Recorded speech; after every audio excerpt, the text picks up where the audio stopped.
गोवा का health system is completely broken.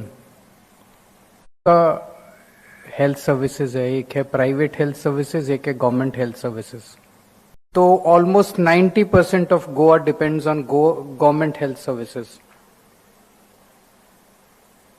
Private health service अंदर 90% of the population cannot afford to get themselves treated if there's a serious disease.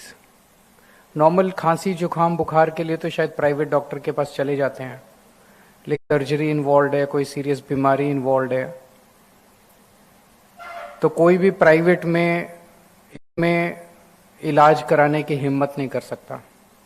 तो अगर हम माने कि 18 लाख की पॉपुलेशन है गोवा की, तो almost 16 lakh people in Goa depend upon government health, and only 2 lakh people they can afford. Perhaps 2 lakh is also much larger number. बहुत सारे हैं। गवर्नमेंट में केवल एक सुपर स्पेशलिटी हॉस्पिटल है, जीएमसी, और जीएमसी की हालत बहुत खराब है। It is over. तो किसी की सिफारिश करनी पड़ती है, डॉक्टर के पास जाइए तो वो मेडिसिन लिख देते हैं, मेडिसिन बाहर से खरीदनी पड़ती है। If medicines are expensive, most of the people can't afford medicines. The lesser said the better. Goa ज्यादा बुरी हालत है, और एक ही जीएमसी है तो बहुत सारे कांकोन से 2 घंटे लगते हैं।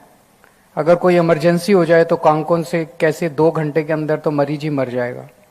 पोंडा से 1 घंटा लगता है। उसके अलावा कुछ हॉस्पिटल्स हैं, साउथ हॉस्पिटल, जिसमें 193 posts are vacant, many specialists are not there, functional. ID hospital Ponda, इसके अंदर बेसिक मेडिकल इक्विपमेंट ही मिसिंग है, it is not equipped. CT scan नहीं है, एमआरआई नहीं है। 8 लिफ्ट हैं, 8 में से 7 लिफ्ट खराब हैं। Mostly ID hospital Ponda is a referral hospital, जितने लोग आते हैं उनको जीएमसी में रेफर कर देते हैं। उसमें स्पेशलिस्ट नहीं है, इट इज अंडर स्टाफ्ड, बहुत सारे डॉक्टर्स नहीं है, और 12 सालों की कोलैप्स्ड। तो 90% लोगों को ये नहीं पता कि हम कहां जाएं अगर हमारा कोई बीमार हो जाए। उनको राहत देने के लिए सरकार ने एक स्कीम निकाली थी, DDSSY, दीन दयाल स्वास्थ्य सेवा योजना,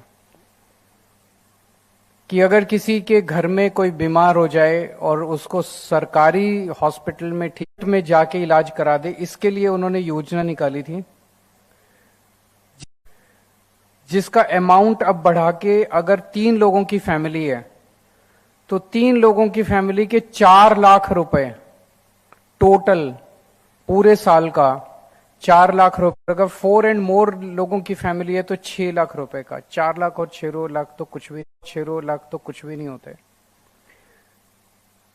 इस Deendayal Swasthya Seva Yojana has failed to take off. एक तो ये कि अमाउंट बहुत छोटा है, 4 लाख और 6 लाख। आजकल घर में अगर 3 लोग भी हैं, अगर किसी की भी वो हो जाए तो 4 लाख तो कुछ भी नहीं है। 4 लाख से ज्यादा का तो एक सिंगल बीमारी का इलाज हो जाए। Are very less, it's just 447। इसमें कैटरेक्ट सर्जरी, आपको कैटरेक्ट सर्जरी करानी है तो आपकी DDSY SSY योजना में नहीं होती, वेंजी क्या होती है। इसमें पेट स्कैन नहीं है। पेट स्कैन बेसिक, अगर आपको कैंसर है कि नहीं है ये चेक करने के लिए आपको पेट के कई सारे प्रोसीजर्स इन्वॉल्व, थेरेपी इंक्लूडेड नहीं है। तो इसमें इतनी कम डिजीजेस और इतने कम प्रोसीजर्स इसमें अवेलेबल हैं that this entire scheme has become irrelevant and futile for most of the people. इसके अलावा सरकार जो रिम्बर्समेंट्स होते हैं हॉस्पिटल्स को, हॉस्पिटल ने ट्रीटमेंट किया उसके रिम्बर्समेंट्स हैं, वो टाइम पे नहीं करती है।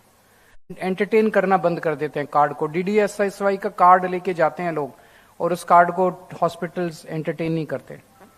सो इसीलिए बहुत 90% of the time the scheme is dysfunctional. Those rates were decided in 2016। Most of the hospitals are not don't think that they are profitable rates. तो most of the hospitals कोई ना कोई बहाना मार के इसको entertain नहीं करते. ये 4 reasons हैं, and you rather than increasing, it was 2.95 lakh people, cards were issued, families were people in 25-26. 1 lakh सवा लाख लोगों ने अपने कार्ड डिसफंक्शनल कर दिए हैं. तो इसी से साफ जाहिर है कि लोगों को इस स्कीम का कोई फायदा नहीं मिल रहा.